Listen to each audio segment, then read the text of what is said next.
Inorganic chemistry की third unit है उपसहसंयोजक यौगिक या कोऑर्डिनेशन केमिस्ट्री।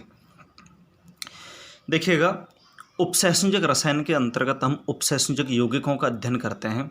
अब उपसहसंयोजक यौगिकों का अध्ययन करने से पहले हमें ये समझना होगा कि उपसहसंयोजक यौगिक क्या होता है। तो वे यौगिक जिनमें उपसहसंयोजक बंध पाया जाता है उन्हें हम उपसहसंयोजक यौगिक कहते हैं। अब उपसहसंयोजक बंध कैसे बनता है? तो उपसहसंयोजक बंध बनता है धातु और लिगैंड के साथ। तो इस प्रकार से हम कह सकते हैं कि वे यौगिक जिनमें धातु और लिगैंड मिलकर के उपसहसंयोजक बंध बनाते हैं उन्हें हम उपसहसंयोजक यौगिक कहते हैं।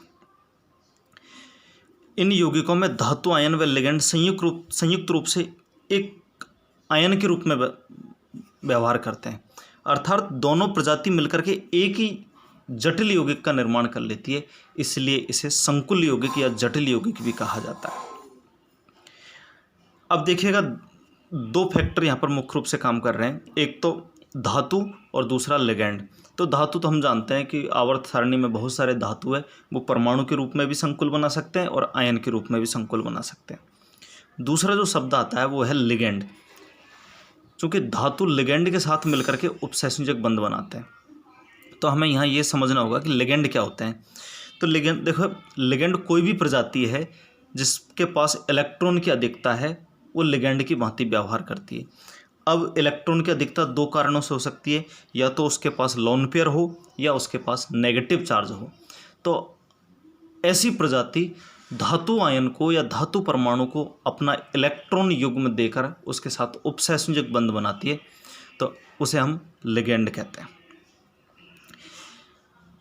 अब किसी संकुल में कोई धातु आयन लिगैंडों के साथ कितना उपसहसंयोजक या कितने उपसहसंयोजक बंध बनाता है, ये उसकी उपसहसंयोजक संख्या कहलाती है, कोऑर्डिनेशन नंबर कहलाती है। माना कि धातु लिगैंड के साथ 2 उपसहसंयोजक बंध बनाता है तो हम कहेंगे कि कोऑर्डिनेशन नंबर 2 है। माना कि धातु लिगैंड के साथ 4 उपसहसंयोजक बंध बनाता है तो हम कहेंगे कि कोऑर्डिनेशन नंबर 4 है। 6, 8, 7 कुछ भी हो सकती है।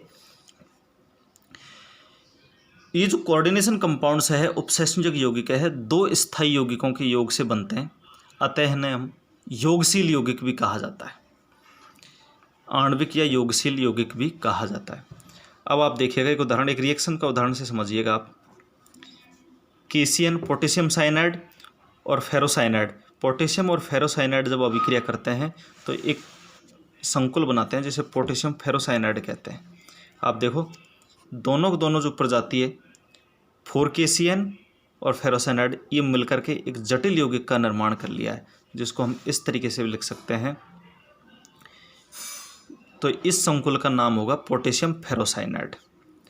4 पोटेशियम यहाँ, आयरन के साथ साइनाइड जुड़ गए तो ये पोटेशियम फेरोसाइनाइड कहलाएगा। तो अब इसको हम, चूँकि दोनों के योग से बना है इसलिए योगशील यौगिक कह सकते हैं या आणविक यौगिक कह सकते हैं। कुछ अन्य यौगिक जो योगात्मक अभिक्रियाओं से तो बनते हैं लेकिन वो कॉम्प्लेक्स की श्रेणी में नहीं आते, संकुल यौगिकों की श्रेणी में नहीं आते।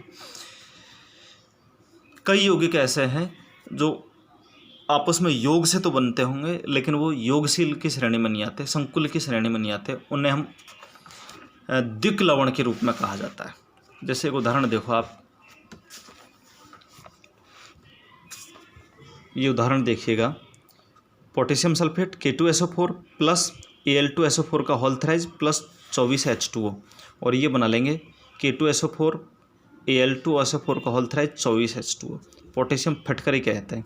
अब इसमें तीनों प्रजाति मिलकर के ये यौगिक बनाया है, लेकिन ये योगशील यौगिक तो है लेकिन संकुल नहीं है, अतः इसको हम कॉम्प्लेक्स की श्रेणी में नहीं रखेंगे, इसको द्विक लवण बोला जाता है, बाइनरी साल्ट कहा जाता है।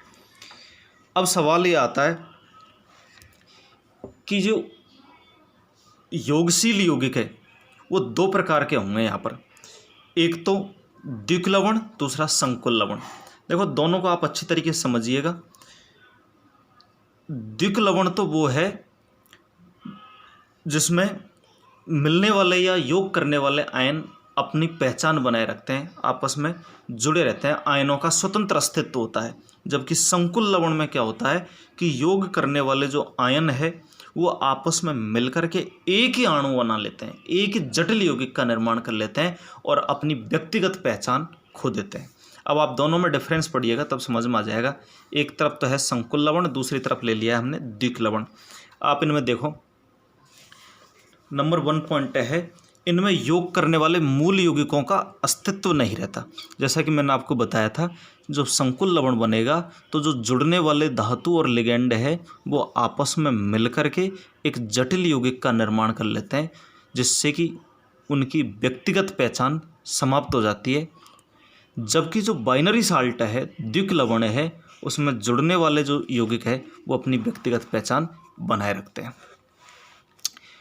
अगला पॉइंट है, जो संकुल लवण होंगे उनमें धातु और लिगेंड के बीच में उपसंयोजक बंध होता है। उपसंयोजक बंध, जैसा कि आप जानते हो, उपसंयोजक बंध इस प्रकार से बनता है कि बंध के दोनों इलेक्ट्रॉन एक ही प्रजाति के द्वारा दिए जाते हैं, दूसरा तो उसको ग्रहण करता है, जिसको हम एरो से रिप्रेजेंट करते हैं। जबकि जो द्विक लवण है इनमें आयनिक बंध होता है। आयनिक बंध धनायन और ऋणायनों के बीच में बनता है।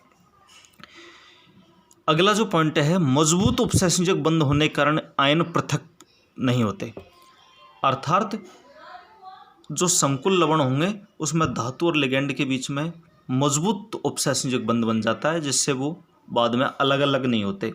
जबकि द्विक लवण में दुर्बल बंध होने के कारण जैसे ही आप उसको किसी सॉल्वेंट में डालोगे, धनायन और ऋणायन पृथक पृथक हो जाते हैं, अलग अलग हो जाते हैं। अगला जो पॉइंट है, संकुल लवणों में जो एक प्रजाति है जो धनायन और ऋणायन के मिलने से बनी है, जिसको हम संकुल कहेंगे, उसके सूत्र को बड़े कोष्ठक में लिखा जाता है। वो संकुल आयन को बड़े कोष्ठक में लिखा जाता है। जबकि द्विक लवण में कोई भी भाग या द्विक लवण का सूत्र का कोई भी भाग बड़े कोष्ठक में नहीं लिखा जाता, उनको सामान्यतः ही लिखा जाता है। Thank you.